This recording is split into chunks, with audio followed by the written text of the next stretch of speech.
Not many equations in this course, and so let's greet every one of them that we encounter with great joy. Time for the first equation in this course. This equation is known as Little's Law. Little's Law states that in any process, the average inventory is equals to the average flow rate times the average flow time. Now, unlike most other things, other equations in mathematics that I know that were proven by some ancient Greeks, Little's Law is actually a fairly recent mathematical discovery. We'll see how to apply Little's Law and that it's quite a powerful tool for you as you're going to analyze processes with respect to inventory, flow rate, and flow time. To see the intuition behind Little's Law, let's take another look at some of the analysis that we've done in an earlier session on the Subway restaurant. Remember how a couple of sessions ago we were sitting in front of the Subway restaurant, keeping track of the inflow of customers as well as of the outflow. We refer to the vertical difference between these graphs as the inventory, the number of customers in the system, as well as the horizontal difference as the flow time, how long a specific customer stayed in the restaurant. If I smoothen these graphs here a little bit, the slope of this line corresponds to the flow rate, namely the rate at which customers come in and go out of the restaurant. This is not a formal proof of Little's Law, but the intuition behind it. We see that on average in a process, the inventory, which is expressed in our case here as customers,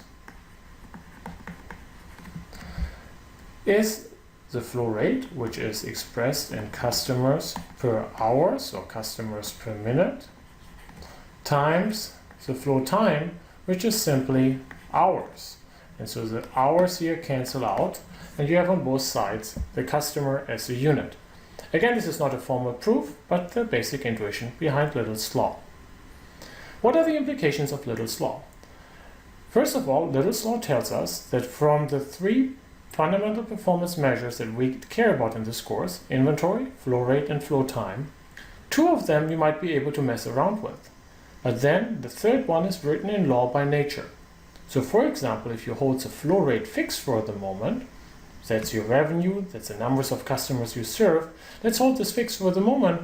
Little's Law tells us that whatever you're doing to inventory, you're doing to flow time. The second thing that we do with Little's Law is oftentimes we find that we might know two of the performance measures in a process, but it's hard to observe the third one.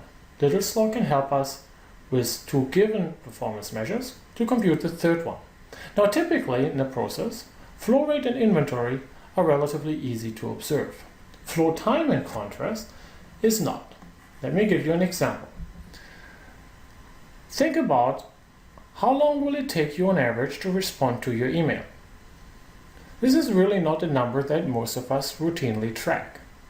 However, you can compute this number quite easily. If you have 240 emails in your inbox, that is an inventory, then this number is equals to the flow rate, so say you're writing 60 emails per day, times the flow time that you really don't know. Well, it tells us that your average flow time is 4 days. This is the average. Some emails you might respond faster, some you might take longer, but on average, it takes you 4 days to respond to an email. Here's another interesting example of Little's Law. Imagine you're working for a large hospital and there are 10 babies born per day in the hospital.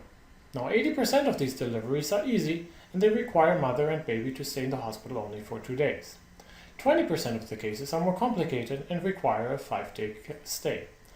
Now, what is the average occupancy in this department here?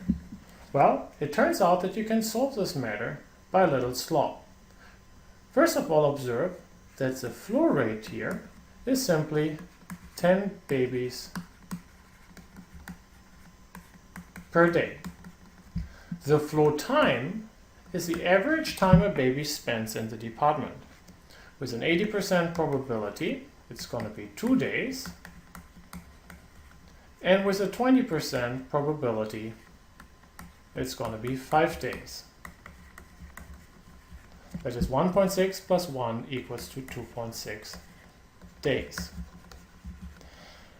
To find the average occupancy, we compute Little's by Little's law, the inventory in the process, that's the number of babies in the hospital, is the flow rate times the flow time.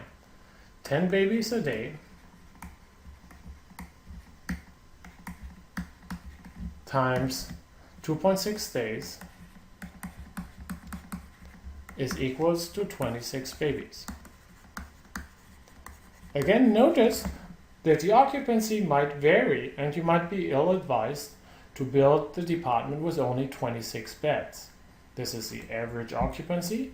Each day might vary and some days will be lower while other days will be higher. In this session we've seen our first equations in operations management. Little's law. On average in a process, inventory equals flow rate times flow time. Little's law is not an empirical law. To prove Little's law, we have to turn to stochastic optimization and do some heavy lifting math. The strength and the weakness of Little's law is that it deals with averages.